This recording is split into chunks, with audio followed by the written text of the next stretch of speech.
오늘 공부할 기업은 UiPath입니다. 로봇 소프트웨어 기업으로 알려져 있어 저는 처음에는 물리적인 로봇의 두뇌 역할을 하는 건가? 라고 생각을 했지만 공부해보니 전혀 아니었습니다. 먼저 UiPath의 역사에 대해 설명드리겠습니다. 2005년 다니엘 다인스와 마리우스 트리카는 루마니아 수도 부크레슈티의 한 아파트에서 데스크오버라는 회사를 공동 설립했습니다. 이 회사는 소프트웨어를 개발하고 아웃소싱하는 회사였습니다. 크고 작은 실험과 실패를 거치면서 수년간 회사의 제품과 시장 사이의 적합성을 찾으려고 노력했습니다. 그러다가 2012년 인도의 한 고객사에서 자동화 소프트웨어에 대한 요청이 들어왔고 이걸 계기로 회사는 RPA에 대한 가능성을 인식하게 됩니다. RPA는 무엇일까요? 로보틱 프로세스 오토메이션의 약자로 사람이 컴퓨터에서 반복적으로 하는 일을 소프트웨어 로봇이 대신 수행하도록 만드는 기술입니다. 이름에 로봇이 들어가서 헷갈릴 수 있지만 테슬라 옵티머스 같은 물리적인 로봇이 아닙니다. 2013년에 UiPath 스튜디오라는 첫 번째 RPA 제품이 출시되었고 2015년에 사명을 UiPath로 변경했습니다. 고도화된 RPA 제품을 성공적으로 출시했고 회사 매출은 빠르게 성장했습니다. 2020년에는 연 매출이 6억 달러를 돌파했고 2021년에 미국 뉴욕 증권거래소에 상장했습니다. 티커는 PATH입니다. 2022년 오픈AI가 챗GPT를 공개했습니다. LLM의 등장은 RPA의 존재 의미를 위협했고 CEO 다니엘 다인스는 AI와 결합하지 않으면 우리는 멸종할 것이라고 판단했습니다. 자동화 기술 또는 RPA는 LLM이 더 안정적으로 작동하게 하는 기반을 제공한다고 생각했고 2023년부터 AI 센터, 클립보드 AI, UiPath 오토파일럿 등 AI 기능을 기존 RPA 제품에 내장하는 방향으로 사업을 바꿨습니다. UiPath의 사업을 한 줄로 요약하면 AI 에이전트, 소프트웨어 로봇, 그리고 사람을 하나의 플랫폼 하에 통합해 복잡한 기업 업무를 자동화할 수 있게 도와준다고 보면 됩니다. 현재 CEO는 공동 설립자 중 한 명인 다니엘 다인스이며 그는 루마니아의 부크레슈티 대학교에서 수학 및 컴퓨터 과학을 전공했습니다. 1996년 크린소프트에서 엔지니어 경력을 쌓았고 2001년부터 5년간 미국 마이크로소프트에서 소프트웨어 엔지니어로 일했습니다. 그 후 2005년 루마니아로 돌아와 UiPath의 전신이 되는 회사를 창업해 현재까지 CEO로 활약하고 있습니다. 올해 나이 53세입니다. UiPath의 사업에 대해 자세히 알아보겠습니다. 기업의 반복적이고 수동적인 업무를 자동화하는 UiPath 플랫폼이 핵심입니다. 이 플랫폼 하에서 다음과 같은 다양한 소프트웨어 솔루션을 제공합니다. 자동화할 대상을 찾고 분석하고 자동화 프로세스를 개발하며 실제 자동화 로봇을 작동시키고 여러 자동화 로봇을 중앙에서 조율하며 자동화 성과를 연동하고 분석합니다. 그리고 다른 개발자들이 만든 자동화 솔루션을 공유하기도 합니다. 마이크로소프트, 구글, AWS, SAP 등 여러 글로벌 기업들과 파트너십을 체결해 호환성과 편의성도 확보되어 있습니다. 말만 들어서는 이해가 잘 안 되실 수 있습니다. 이 중 UiPath 오토파일럿이라는 제품을 예시로 설명드리겠습니다. 우리가 일상적으로 쓰는 자연어로 명령을 내리면 오토파일럿이 해당 데이터를 분석하고 필요한 자동화 워크플로우를 직접 생성합니다.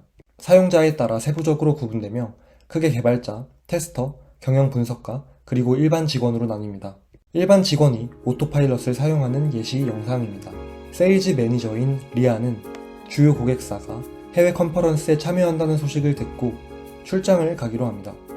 그녀는 오토파일럿을 통해 출장을 계획합니다.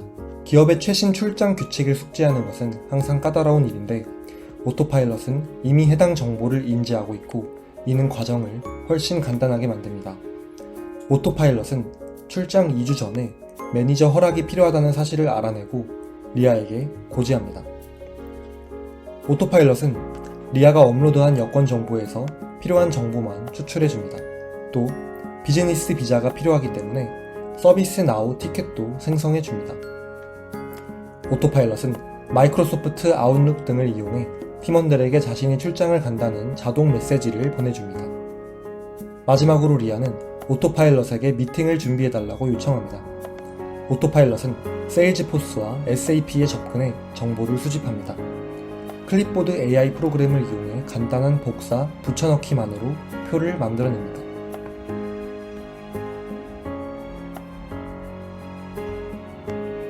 이렇게 고객에게 바로 전송할 수 있는 맞춤형 이메일이 준비되었고 리아는 출장 준비를 마치게 됩니다. 오토파일럿은 여러 앱과 시스템 전반에서 사용자의 업무 맥락을 이해합니다. 새로운 영업 리드를 찾거나 신입사원을 온보딩하거나 고객 미팅을 준비하는 등의 작업을 손쉽게 지원받거나 자동화할 수 있게 도와줍니다.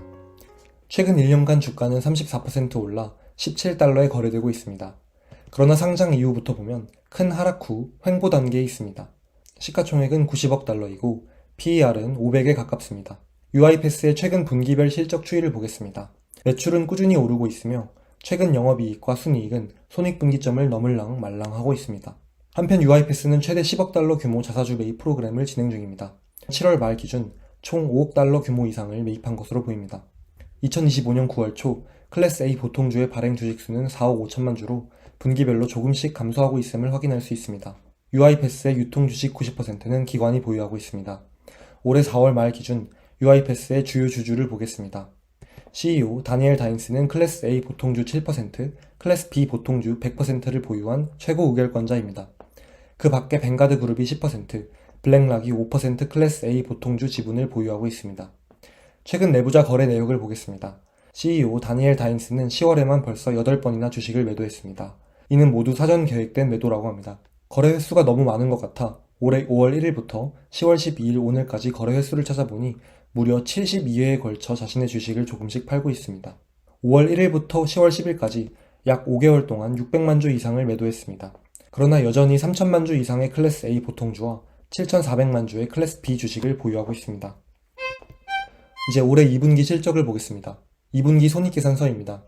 총 매출은 3억 6천만 달러로 전년 동기 대비 14% 성장했습니다. 매출 총 이익은 3억 달러이고 매출 총 이익률은 82%입니다. 전년 동기 대비 2% 상승했습니다. 영업 손실은 2천만 달러를 기록해 전년 동기 대비 손실폭이 80% 감소했습니다. 순이익은 160만 달러를 기록해 흑자 전환에 성공했습니다. 상반기 재무상태표입니다. 총 자산은 26억 달러이고 그중 유동자산은 20억 달러입니다. 총 부채는 9.3억 달러이고 그중 유동부채는 7.4억 달러입니다.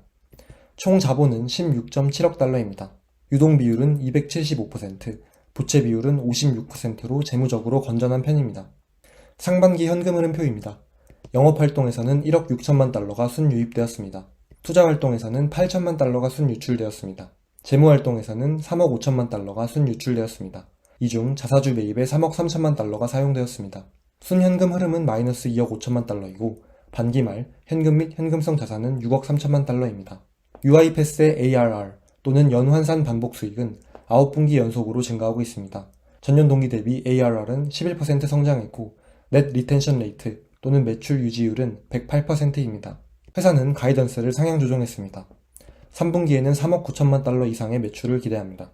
이는 직전 분기보다 8% 증가한 수치입니다. 3분기 ARR은 17억 7,100만 달러 이상을 기대하며 이는 직전 분기보다 2.7% 증가한 수치입니다. 이제 2025년 전체 가이던스를 보겠습니다. 연 매출은 15억 7,100만 달러 이상을 기대하는데 이는 전년 대비 10% 증가한 수치입니다. 연간 ARR은 18억 3,400만 달러 이상을 기대하는데 이는 전년 대비 10% 증가한 수치입니다. 어닝콜 후 애널리스트와 경영진 간의 Q&A 세션이 있었습니다. 그중 주요 문답 몇 가지를 요약해 보겠습니다. 첫 번째 질문입니다. ARR 가이던스를 상향한 이유는 무엇인가요? 영업 파이프라인의 질이 개선되었고 에이전틱 솔루션에 대한 기대감이 반영되었습니다. 두 번째, 에이전틱 시장에 진입할 때 초기 타겟 산업은 무엇인가요? 헬스케어, 금융, 보험 등 프로세스 자동화 수요가 높은 산업군을 우선적으로 공략합니다. 세 번째 질문입니다.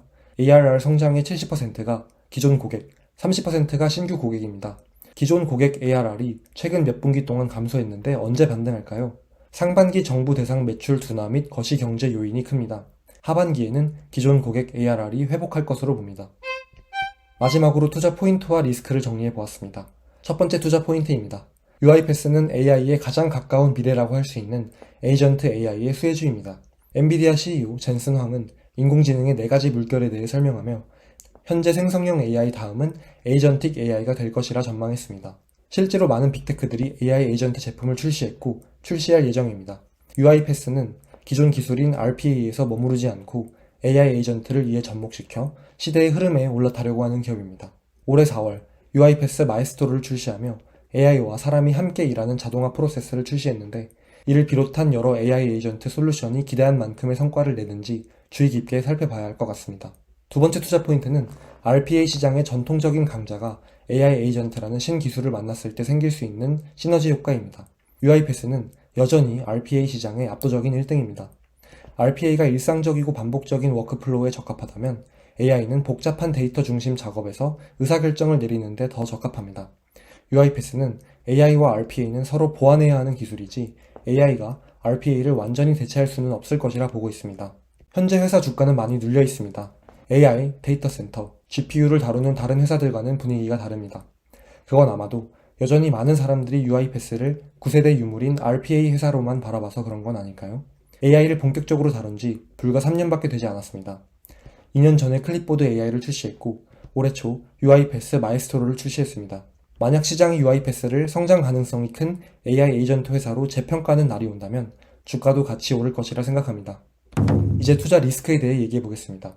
불과 2년 전만 해도 ARR 성장률은 연간 25%에 달했는데 그 성장률이 어느덧 10% 초반으로 낮아졌습니다. 회사는 AI 에이전트 솔루션 도입이 반전을 이끌 것이라 주장하지만 실제 숫자로 증명되기 전까지는 적절한 의심이 필요할 것으로 보입니다. 두 번째 투자 리스크는 수많은 경쟁 AI 에이전트 회사들입니다. 수년간 AI 에이전트를 개발해오던 다른 회사들과 비교해 UiPath의 경쟁력 여부는 당장 확인이 불가능하고 불확실합니다. 빅테크들이 자체적으로 만드는 AI 에이전트의 성능과 편의성이 UiPath보다 우수할 수도 있습니다. 분명히 AI 에이전트는 미래를 선도할 기술이지만 결국 옥석 가리기 과정이 진행될 것이고 승자만 살아남을 것입니다. 이상 UiPath에 대해 공부해보았습니다. 영상이 도움이 되셨다면 구독, 좋아요, 댓글 꼭 부탁드립니다. 감사합니다.